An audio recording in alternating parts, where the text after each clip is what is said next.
Welcome back, everybody. It's another episode of The Business Therapist. I'm your co-host, Chris Angel, and I'm here with your host, Arnell Tanyag. Arnell, hello, sir. Hey, Chris, we're here. Yes, sir. Exciting.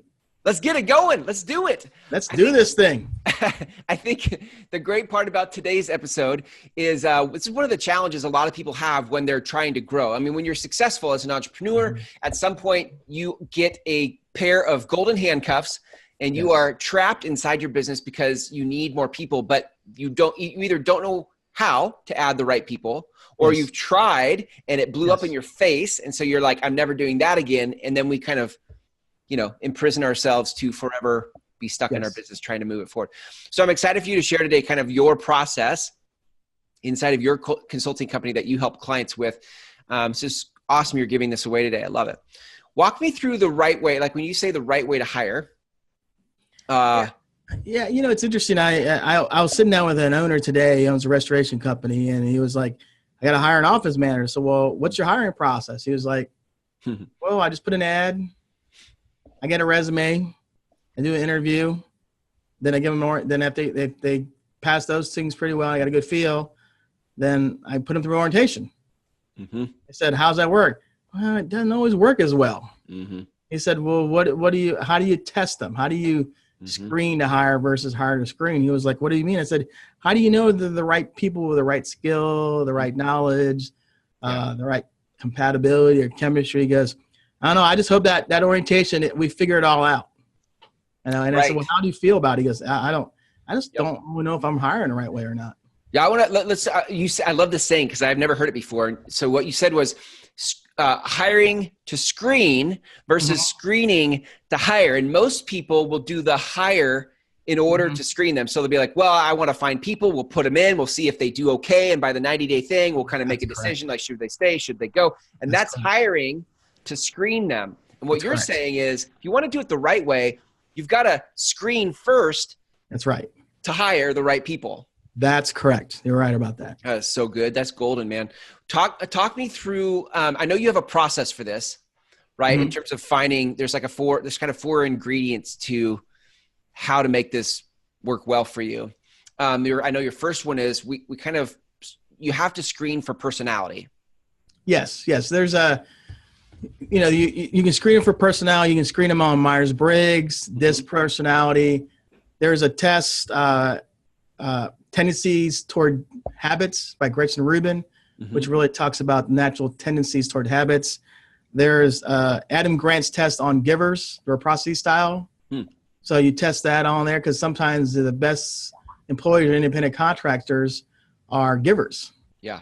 So you test that, you test those, and then, and even the one, it's funny, even the one on the habits, we test, I have people, I tell them, if I was going to hire somebody, I was going to hire somebody who's an upholder who follows the rules, or an obliger who hires people to get it done.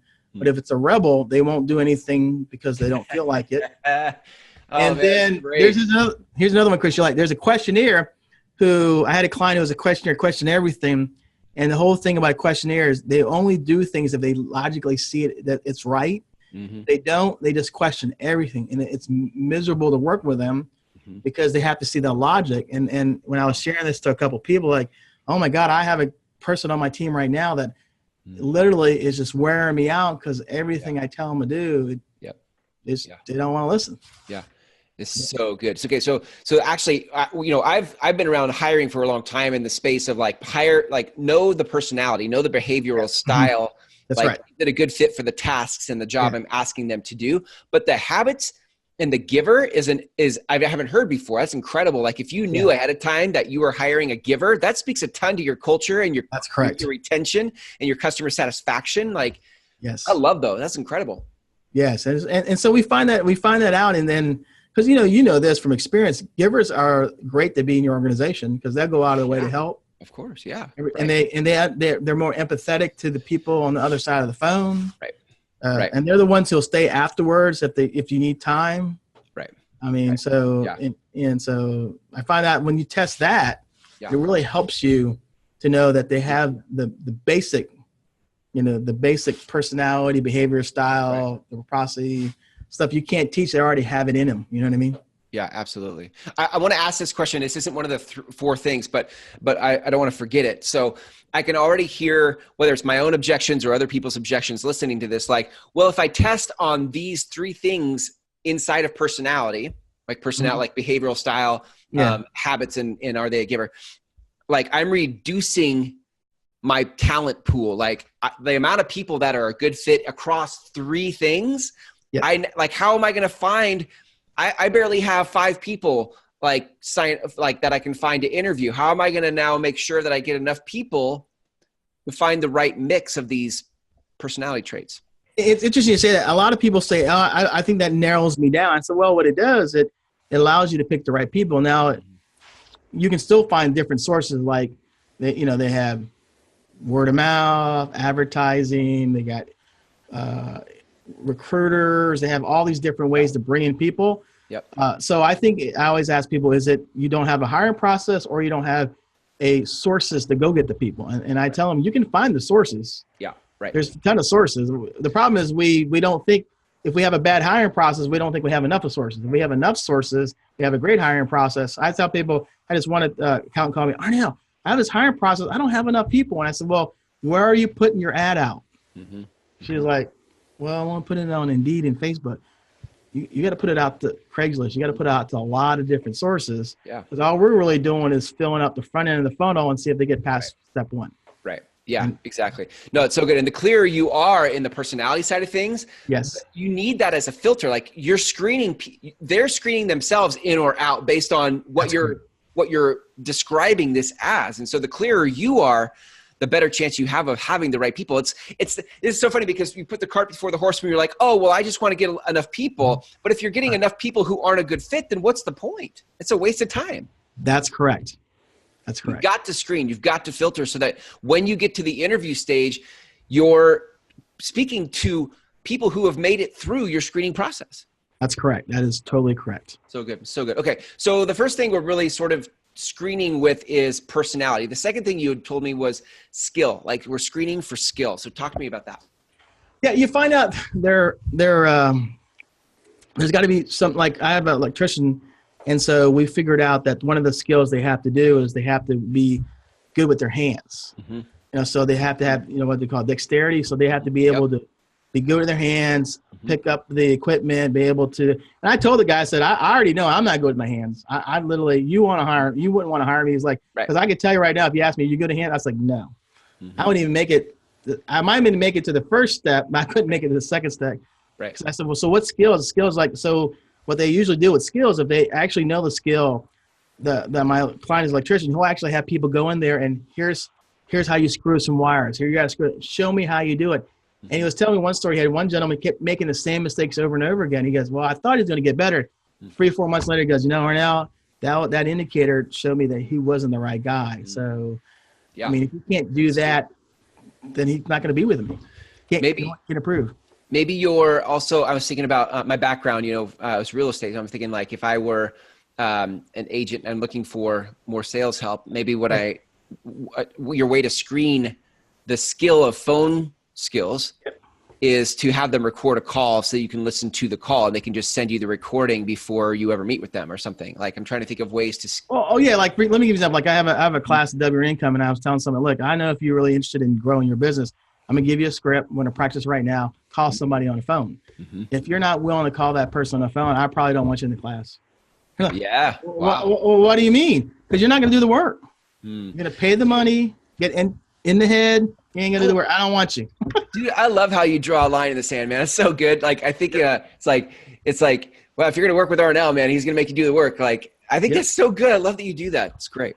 Yeah. Okay. Cool. Yeah. So the second thing is we're screening for skill, and you have to decide what the skill is probably that you're asking the person to do, but then find a way to screen for that, to test that, right? Yes. That's what we're doing. Yes. Okay. Got it. I think that's clear. Okay. What's the third? The third thing is that we're trying to test for. Knowledge. Like there's some information they have to know. Like for example, like I have an accountant, she'll send the basic QuickBooks, and so here's a test. Mm-hmm. So do they have the basic knowledge? My electrician guy, I want you to read this book and I want you to pass the test. Mm-hmm. The guy who's going to hire an office manager. Okay. what are some things an office manager has to know in their head, and what we can test them on? He was like, well, that's a good idea, because what happens, they got to have some basic knowledge. They got to, and the knowledge means they have to at least have basic knowledge to learn, or basic knowledge of experience, so that they are not going to have to go there blank. Because I told one guy, I mean, he had one guy who, it's funny, he had one guy who he knew all the information in his head, but he didn't have the practical hands-on the skill. So we want to make sure they know that they can either have the basics or willing to learn and improve on it. Yeah. But if they don't have that, 9 out of 10, what we find out, then you got somebody who literally doesn't have the head knowledge or some type of education, right, or the ability to improve on their education. Right. So we test that. That's a good point. I think sometimes, you can get somebody who has the knowledge, and you may pay more for that person. Right. And sometimes people are trying, I think just a lot of entrepreneurs are bootstrappers. So they're looking for, how do I get somebody for less money? In which case they may not have as much knowledge and you'll have to train them. Yeah. But that doesn't mean you can still screen for certain knowledge, like common sense knowledge, even though they don't have technical knowledge. You can still screen for, like, are they street smart? Are they correct? Do they think right about things, about people, about humanity, about etiquette, about whatever? Well, you bring a good point. Like, a lot of people, like I have this one gentleman, he goes, like he said, like, I'm going to hire somebody. I said, well, okay, yeah, we know it's an office manager. Now, are they going to be in an office with a group of people? He goes, no, they're going to be by themselves. Okay, now here's the knowledge we need to test. Are they better? Do they perform better productively in a group, or can they perform better productively by themselves? He's like, I never thought about that. Because if you're going to put them in a room where they're going to be managing an office and they're by themselves, they got to be results oriented. They have to have that knowledge or that experience. And he's like, I never thought about that. How do we test that? So we ask them questions about, where did you work? Did you work better in a group of people? Did you work better yourself? What project have you done on your own? You have to be, It was like, oh my God, I didn't know that. So you had to hire somebody who had been great on paper, but they're isolated and they need other people. They're not going to perform well. Yep. And you're going to have to be managing them. This is a subtle or not so subtle plug for what you do, I think, in your business, because like the whole thing around a business therapist and asking questions that you'd ask, like a lot of people don't even think about that. Like, what is the environment I'm asking to do their work? And are they good individually or independently, or are they good in a group? Like, I think sometimes as entrepreneurs, we're just so in the middle of it all that we don't think of those questions to ask ourselves. And that type of a question, look, the most expensive hire is a bad hire. That's correct. It's a bad when you have a bad hire from the whatever it's going to cost you in productivity, whatever it's going to cost you trying to find somebody new. Like, you want somebody like Arnell on the front end. This is my shameless plug for you, Arnell, but you want somebody asking you the right questions so that you have the best shot possible getting the right people in that job.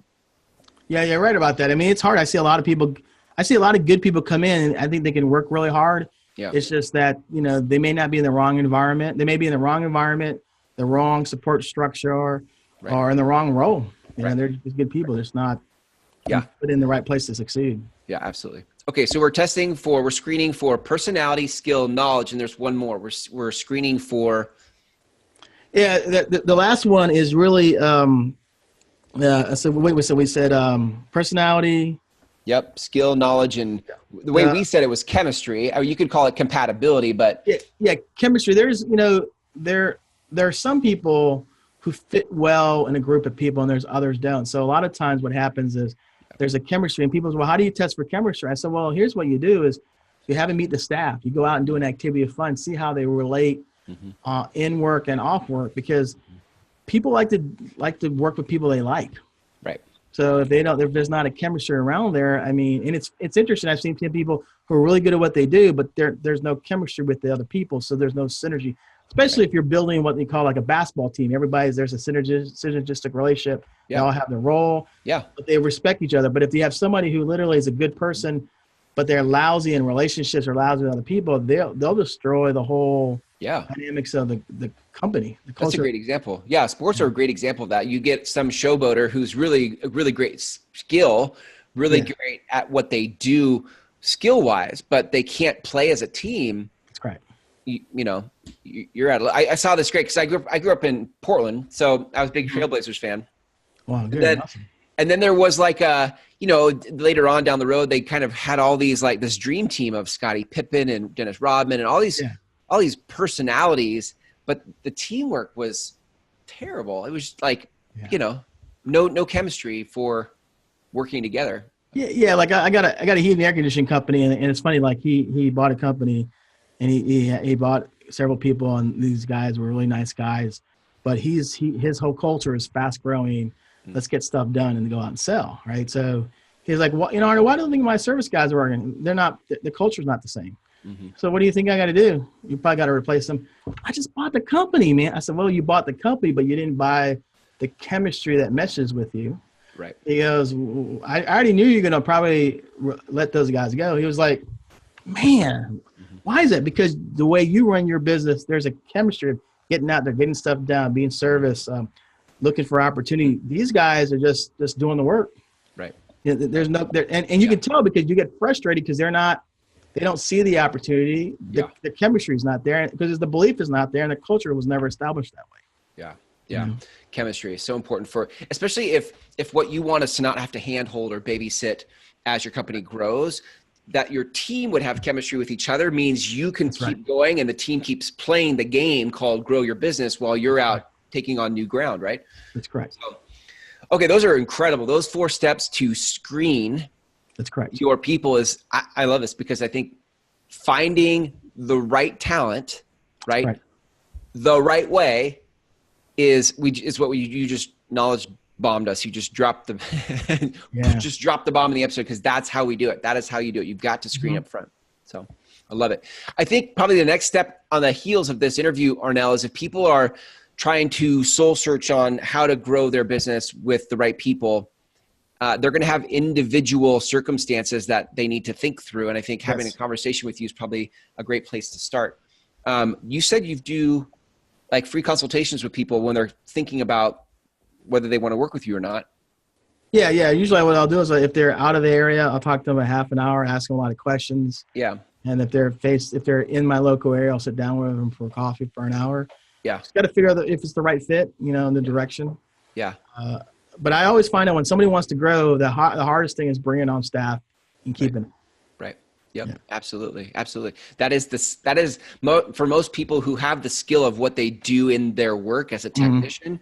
They have to, they're usually good at that one, but it's the developing the new skill as a manager / entrepreneur to grow the business and the team that they really need some assistance and help. So people want to reach out to you and schedule that kind of a conversation. Where can they go? You can go to my website, which is Tanyag Company, which is www.tanyag.net, or they can always call me on my office number, 757-752-8169.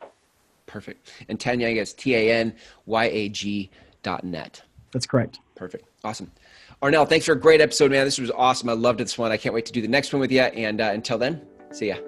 Yeah, thanks.